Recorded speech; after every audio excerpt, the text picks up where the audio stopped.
Vice President J.D. Vance might be first in line for the most powerful job in the world, but only this week did he get a glimpse of the Oval Office. It has been a whirlwind week for the 40-year-old vice president as President Trump began the start of his second term. On Monday, Vance was sworn into office as second-in-command.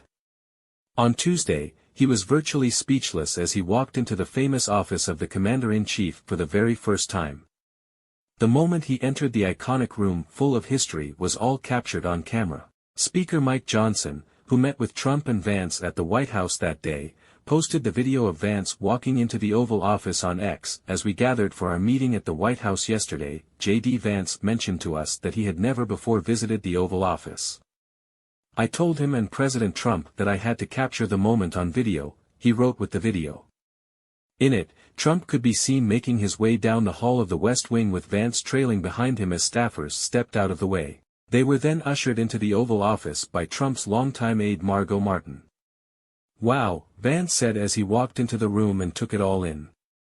"It's pretty crazy." "Wow," he laughed. Trump at that point turned around and asked his number two about having never been in the Oval Office. Vance looked somewhat stunned as he surveyed his surrounding and confirmed he had never been in the office. "This is incredible," he said in disbelief. Before being elected vice president, Vance served as a senator representing Ohio for nearly 2 years. But it appears he never received an invite for a sit-down with Democratic President Joe Biden during his time in Washington. Only in America can a hardworking young man from Appalachia rise from his humble circumstances to enter the Oval for first time as Vice President of the United States, Johnson added on X.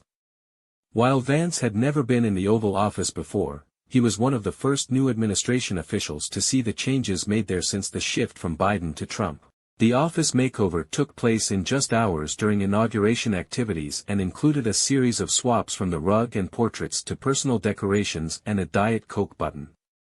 Top Republicans gathered there on Tuesday afternoon as they strategized jump-starting their agenda with a newly installed GOP trifecta. But his Oval Office visit was not Vance's only big first this week as he carried out one of his main duties as vice president, swearing in Trump cabinet members and new senators.